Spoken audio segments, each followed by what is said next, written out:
This episode is for you if you are wanting to start a podcast because you hate social media marketing and you want to not have to do social media anymore, or you're wondering, can this podcast replace all this content that you're putting out on social media? So let's talk about it. Can you stop doing social media because you have a podcast? I get tons of people who come to me and who want to start a podcast who are just like really sick of the whole social media grind. Their hope is that because they are starting this podcast, they want to focus on long form content. They don't want to show up on social media. So I really want to take this episode and address if it's possible, if that is even possible, if it's a good strategy, who this would work for, who it wouldn't work for, all of those questions around, do you still need to show up on social media if you have a podcast? So the short answer is yes. In this day and age of marketing, you do need to have a social media presence. I think that is just like what needs to happen. That is just part of like the landscape of marketing right now. But it can look different, and it doesn't need to look like creating a ton of content and burning out. It can look a lot different when you have this long form content that you are pulling from to create your social media.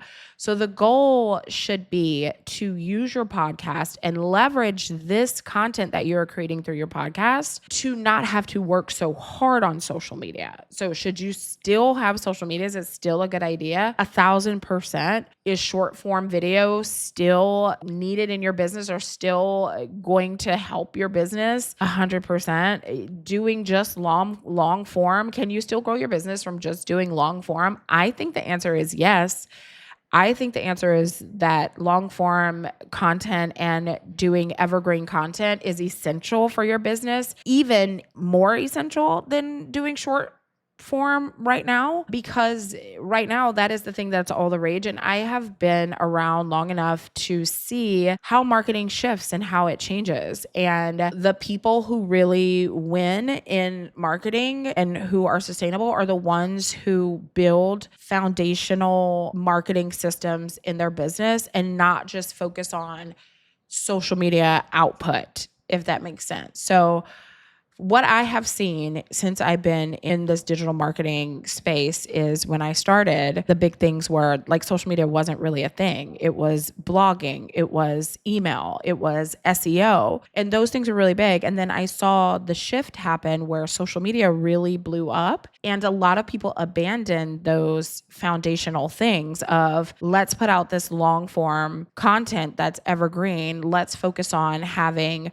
a system that's working in the background, meaning you've got this long form evergreen content out there as a blog. People are searching for you actively and finding you.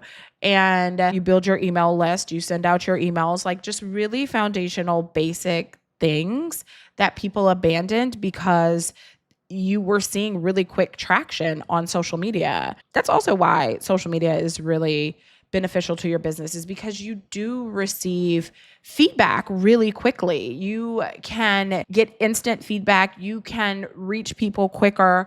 You can know if something is working, if something is hitting, if this idea is on or not. It gives you really quick feedback for your marketing, sometimes quicker than what traditional marketing, digital marketing channels will give you. So it is beneficial in that way. But what I saw happen and what I've seen happen is the shift from everybody just going to doing all this short form video, all of this social media, and not building an email list, not building a blog, not having a podcast, not doing YouTube.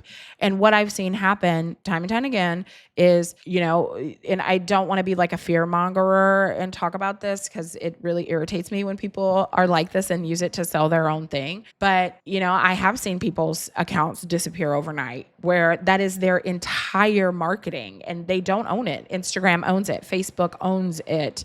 TikTok owns it. And they can say whether one day you have an audience, the next day that you don't. So you do need to build on platforms where you own your people. So an email list is beneficial for that because no one really takes that away from you just on a whim. Your blog and having SEO where people are coming to search for you, like those kind of things like are solid and stay with you. Your podcast, your YouTube, all of those will stay with you, and you're not just subject to the algorithm, to what TikTok decides that day kind of thing. So it is beneficial for that, but that's not the biggest thing for me.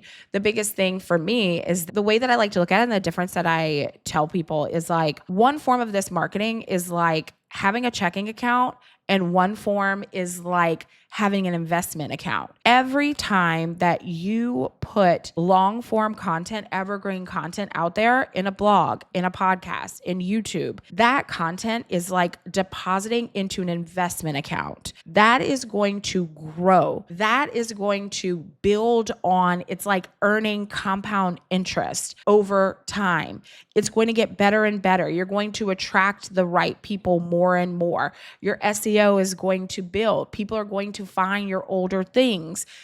So it's more of an investment, which is why I call it like the foundational pieces. Like your email list is just growing and growing and growing, and you always have those people, versus showing up doing short form video is more like putting it into a checking account. And yes, it's great. You have capital, you can spend it. It's working for you in the moment. But I've seen so many people who burn out, who something happens in life and they can't show up as much, and literally their business just declines because they don't have any solid marketing system that is working for them in the background. They've not taken the time and invested in something that is sustainable and foundational. So my take is that yes, you need both. You should leverage, social media should get easier from the fact, like your social media should get easier if you are doing long form evergreen content. If you are starting a podcast, your entire social media content strategy should come from your podcast episodes. You should record an episode. You can take that one episode, you can turn it into a blog post, you can put it on YouTube, you can put it on the podcast apps as well. And then you take that episode and you break it down. You could do 3 short form videos from that episode about it. You can take clips from your episode and put it on social media.